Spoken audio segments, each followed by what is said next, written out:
Cariño, ¿cómo estás? Te mando un saludote. Yo soy Frank y bienvenido, bienvenida, bienvenide a tu clase video repaso favorita. Así es, nena, así es, nene.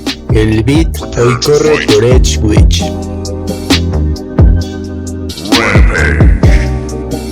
Así es, cariño. El cuerpo humano es una máquina perfecta, que posee la herramienta más avanzada. Todo lo que sucede en nuestra vida, en la vigilia, en el sueño, ya sea respirar o tragar, mirar, escuchar, tocar o degustar algo, leer o escribir, cantar o bailar, pensar en silencio o hablar de nuestros pensamientos, amar u odiar, caminar o correr, planificar o actuar espontáneamente, imaginar o crear, etc. Todo ello es regulado por nuestro encéfalo. Hoy hablaremos de uno de mis temas favoritos, la neuroanatomía y neurociencia. Vamos a definir a la neuroanatomía como la ciencia encargada del estudio de las estructuras y la organización del sistema nervioso. Los hombres deben saber que el cerebro es el responsable exclusivo de las alegrías, placeres, risas y diversiones, y la pena, desalientos y las lamentaciones.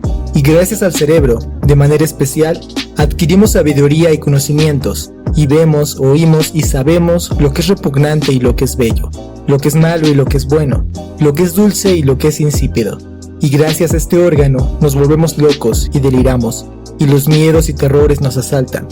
Debemos soportar todo esto cuando el cerebro no está sano, y en este sentido soy de la opinión de que las vísceras ejercen en el ser humano el mayor poder. Aunque aún no tenía muy claro qué es el cerebro realmente, Hipócrates ya intuía por aquel entonces que el cerebro humano es una de las creaciones más complejas, enigmáticas y a la vez perfectas del universo. En su época, Hipócrates y sus contemporáneos no podían imaginar todo lo que llegaríamos a conocer sobre el cerebro, gracias a los avances tecnológicos en neuroimagen y en medicina, biología, psicología y neurociencias. En general, hemos podido descifrar grandes misterios en cuanto a su anatomía y funcionamiento. Sin embargo, todavía existen muchas incógnitas y dudas por resolver acerca de él.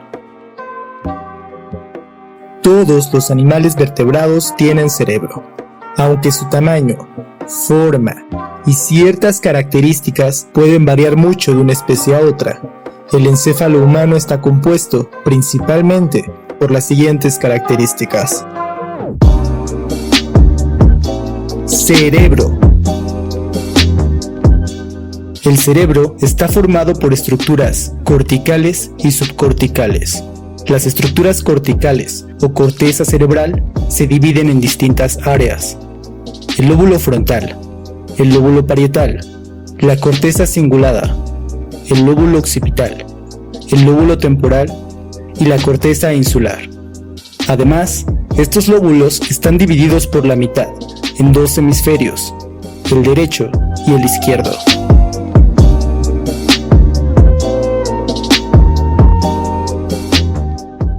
Las estructuras subcorticales hacen referencia a aquellas que quedan bajo la corteza cerebral, como el cuerpo calloso, que une los dos hemisferios, el tálamo, los ganglios basales, amígdala, hipocampo y cuerpos mamilares.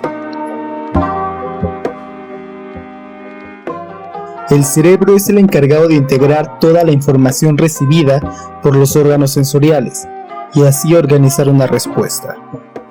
Controla las funciones motoras, emocionales y todas las funciones cognitivas superiores, como lo son el razonamiento, la expresión emocional, la memoria, el aprendizaje, etc.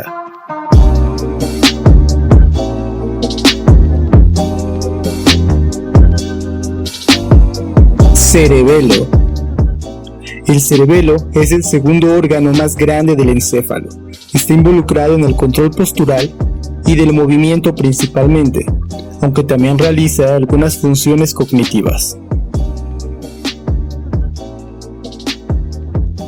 Hipotálamo, glándula pituitaria o hipófisis, y glándula pineal.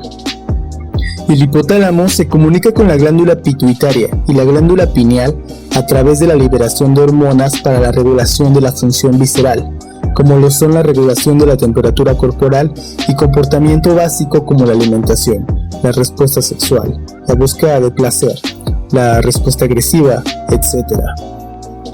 La glándula pineal tiene un importante papel en la sincronización de la liberación de la hormona melatonina, implicada en la regulación del ciclo sueño-vigilia, para lo cual se coordina con el quiasma óptico.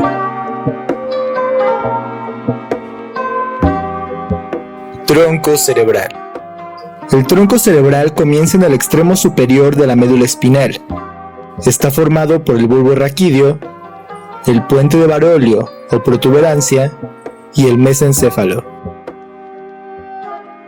El tronco o tallo encefálico controla las funciones autónomas como la presión sanguínea o los latidos del corazón, los movimientos límbicos y funciones viscerales como la digestión o la micción.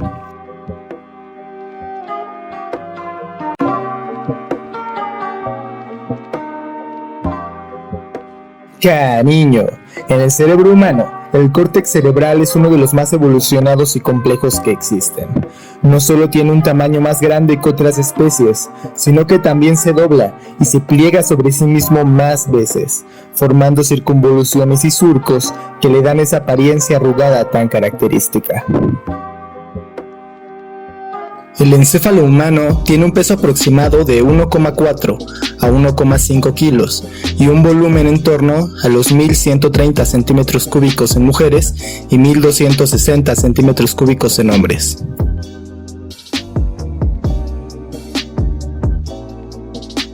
El sistema nervioso central, que comprende al cerebro y la médula espinal, están recubiertos por unas membranas llamadas meninges, que le protegen, y para tener aún más protección, el cerebro flota en un líquido llamado cefalorraquídeo. Se estima que el cerebro humano está compuesto por más de 100 billones de células nerviosas, en su mayoría células gliales y neuronas. Y ya que estamos, la neurona es la unidad anatomomorfofuncional del sistema nervioso. Son células especializadas en recibir, procesar y transmitir información a nivel intercelular como intracelular. Lo hacen mediante señales electroquímicas, llamados potencial de acción.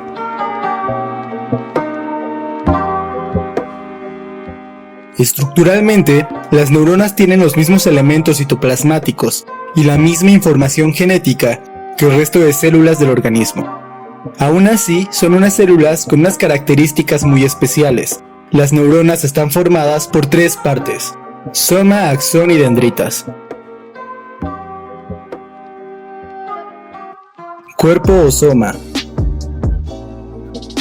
El cuerpo o soma es la parte principal de la célula, la que contiene el núcleo, el retículo endoplasmático, los ribosomas y las mitocondrias.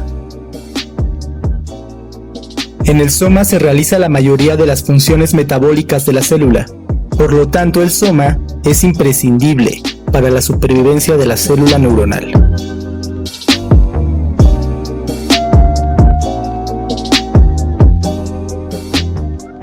Axones. Es una prolongación que sale del soma celular.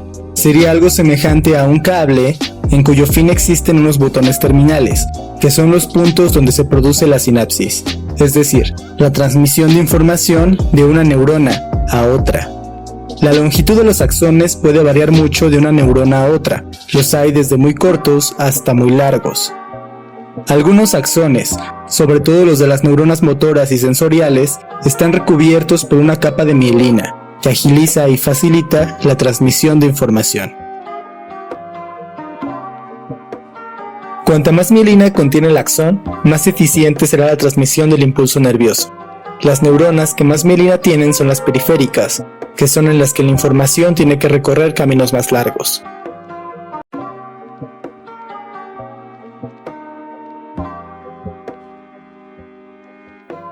Dendritas.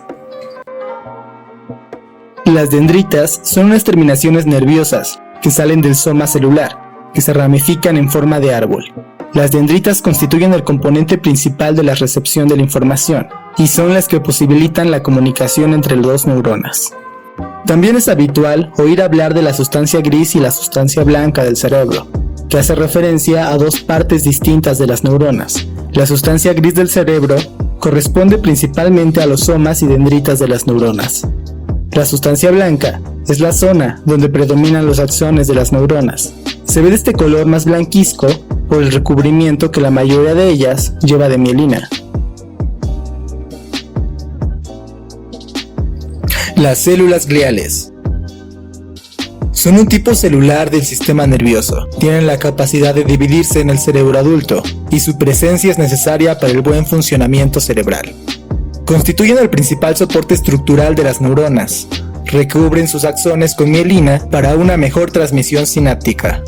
Desempeñan un rol en el aporte nutricional de la célula. Participan en los mecanismos de regeneración y reparación nerviosa, en los mecanismos de inmunización, mantenimiento de la barrera hematoencefálica, etc.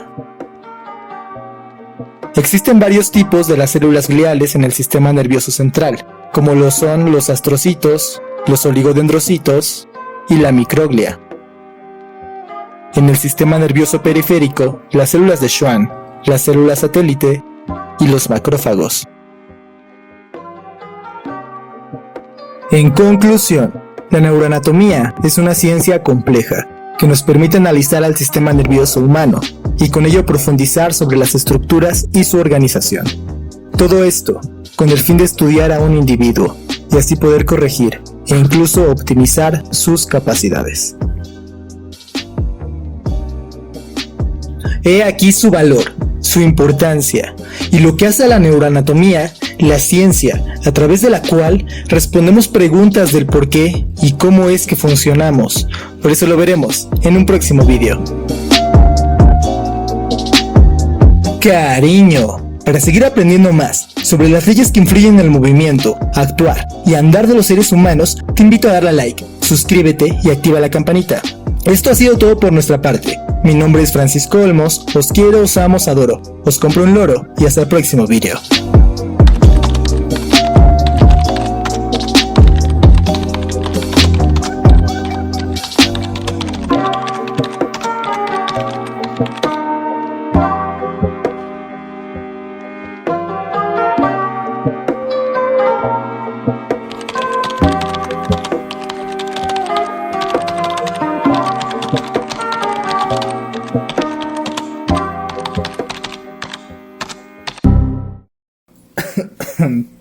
Ya, joder. Qué tan incompatible tengo que ser con la vida para casi ahogarme con el café, tío.